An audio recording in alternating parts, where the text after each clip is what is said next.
al compañero de Puerto Rico, el profesor Ismael Müller, que le vamos a preguntar cómo fue, primero vamos a preguntarle cómo fue la discusión que se dio en la ONU sobre la respuesta del Comité de Descolonización, después de la discusión que se dio sobre Puerto Rico. ¿Cuál fue entonces la respuesta que se dio en la Asamblea Nacional, que fue una de las salidas que se dio en esa reunión del Comité de Descolonización, de que se discutiera en la Asamblea General? Buenas noches, profesor. Buenas noches, María Luisa, a ti y a todos los hermanos y hermanas de la diáspora. Sí. ¿Cómo fue esa discusión en la Asamblea Nacional? Porque fue la primera vez en la Asamblea General de la ONU. Bueno, desde los últimos 35 años, el Comité de Descolonización ha estado aprobando resoluciones, sí, donde se establece que Estados Unidos viola el derecho internacional, exigiendo la descolonización de Puerto Rico por parte de Estados Unidos. Este año en particular, tuvimos una victoria especial porque logramos algo que no se había logrado antes. En primer lugar, el comité en su resolución que le presenta a la Asamblea General concluye que no solamente reitera su posición de las otras 34 resoluciones anteriores, de que Puerto Rico es una colonia, de que Estados Unidos no ha cumplido, sino que además pide un mandato de parte de la Asamblea General para iniciar las negociaciones con el gobierno de los Estados Unidos para que se dé unas conversaciones con el Movimiento de Liberación Nacional para iniciar el proceso de descolonización. Sí. Eso, y entre otras cosas también, que las Naciones Unidas ordene que se investigue el caso de Oscar López y que se dé una visita del comité, se le autoriza al comité a visitar a Oscar López en la cárcel. Esos son dos enmiendas a la resolución que nosotros entendemos que son bien importantes. Normalmente el informe del comité pues llega a la Asamblea General y se aprueba sin discusión. Este año en parte Estados Unidos siempre ha votado en contra, alegando primero que el problema de Puerto Rico ya se había resuelto en el 50, y segundo que era un asunto interno de Estados Unidos y que la Asamblea General no tenía ninguna injerencia en el asunto. Este año se lleva al pleno de la Asamblea, la Asamblea General que se dio en estas últimas semanas, y de hecho el caso se discutió esta semana pasada, y Estados Unidos objetó el informe del comité este año sobre las bases de que Estados Unidos condicionaba su voto a favor del informe con la condición de que se enmendara para incluir la estadidad o la integración a Estados Unidos y la libre determinación, la República Asociada o algún tipo de libre asociación como fórmulas descolonizadoras. Sí. Esa enmienda que pidió Estados Unidos pues fue rechazada por la Asamblea General. De hecho, Estados Unidos terminó votando en contra porque no se aprobó la enmienda. Hubo 5 votos en contra, 2 abstenciones, una de ellas Colombia, lo que es el único país de América Latina que se abstuvo, que no votó a favor, y 187 países votaron a favor. O sea que terminamos 5 votos en contra, 2 abstenciones y 187 votos a favor. Los principales países ¿Y qué significa eso para Puerto Rico entonces?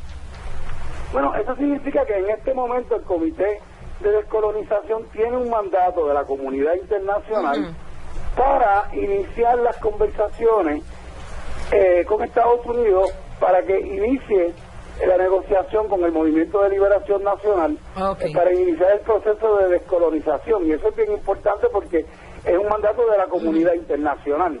Y obviamente está declarando la comunidad internacional que Estados Unidos está en violación al derecho internacional, a la ley internacional. Pero hay 2 elementos que son bien importantes que yo quiero recalcar. Uno es que la enmienda que presenta Estados Unidos realmente es una táctica, una excusa para evitar entrar en un proceso de descolonización. Estados Unidos está haciendo todo lo posible por evitar la descolonización de Puerto Rico y cumplir con su responsabilidad histórica. Primero, porque en la propia resolución de las Naciones Unidas está claro que se hace referencia a la resolución 1514, Romanos 15 de 1960, donde se establece claramente, primero, que el proceso de descolonización debe ser uno de autodeterminación e independencia. O sea, solo la independencia se considera como un proceso legítimo de descolonización. Y en segundo lugar, que en Romanos 15, que es parte del artículo 15-14, se establece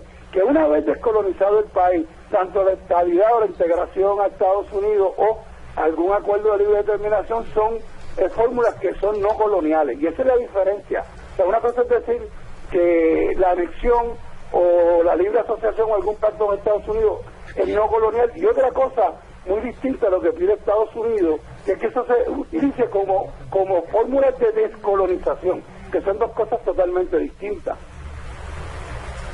Sí. Por último,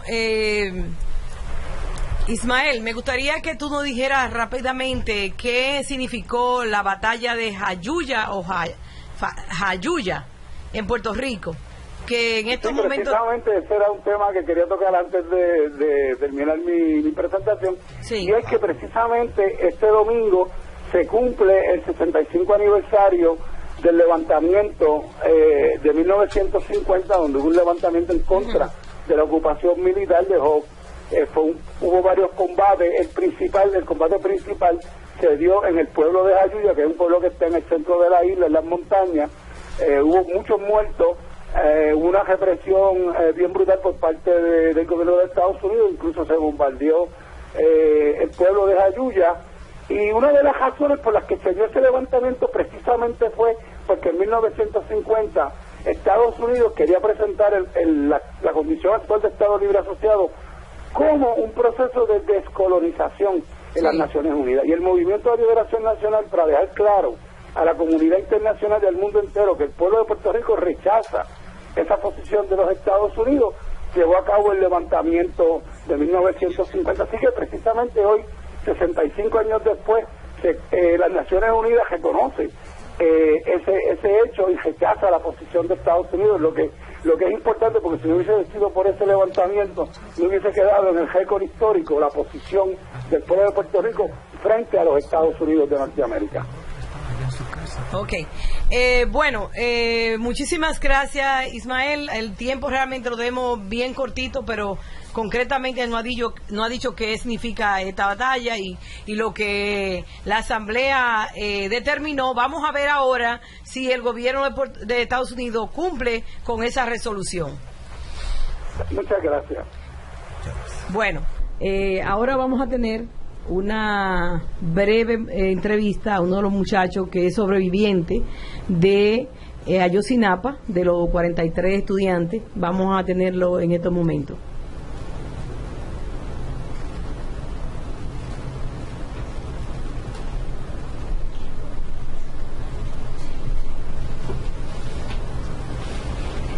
La represión en México, Estados Unidos, y está con nosotros uno de los estudiantes de la escuela de Ayotzinapa en Tixtla, Guerrero, de donde fueron desaparecidos por las policías y el ejército los 43 compañeros suyos de este señor, este ex estudiante o estudiante aún, él nos lo va a decir ahorita.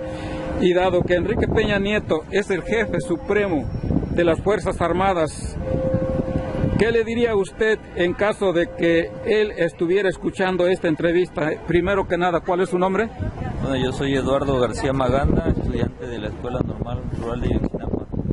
¿Y qué le diría a usted a Enrique Peña Nieto con respecto a la desaparición de sus compañeros? Yo creo que lejos de decirle, le exigiría más bien que a 2 años presente a nuestros compañeros con vida, porque vivos fue como se lo llevó la policía municipal. Yo puedo dar constancia de eso.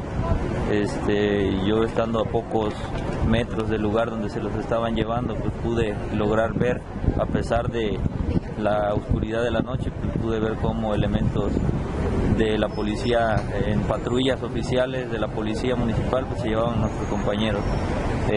Todo esto lo hemos dicho una y otra vez. Yo como estudiante pues he declarado, he hecho mi parte, ¿no?, aportando a la investigación con todo lo que vi, y no es posible que él como jefe supremo de las Fuerzas Armadas pues no pueda tener la decencia decir qué fue lo que pasó con nuestros compañeros. Es ilógico decir que el ejército no estuvo enterado porque ellos operan y controlan todas las fuerzas de seguridad en México, en Guerrero y en todas las partes, ¿no?, del país. Y pues más que nada es eso, exigirle. Nosotros estamos acá en Nueva York precisamente para continuar con esa exigencia, y le pedimos, ¿no?, a este señor, a este hombre, Enrique Peña Nieto, pues que haga lo sumo posible por encontrar a nuestros compañeros. Como decimos acá en Nueva York, ¿no? Vivos se los llevaron. Vivos los queremos. Y vivos los queremos. Claro que sí. ¿Algo más que quiera agregar? Pues nosotros formamos parte de la caravana contra la represión en México. Este día estamos en la ciudad de Nueva York. Somos un grupo de varias luchas. Estamos los estudiantes, las madres de Ayotzinapa, los jornaleros de San Quintín, los maestros de la Coordinadora de Trabajadores de la Educación, los afectados de Nochistlán, los feminicidios de Ciudad Juárez, y tratamos de traer la voz, ¿no?, de todas esas luchas y pedirle la solidaridad al pueblo estadounidense y también a los paisanos de este lado, ¿no? Pues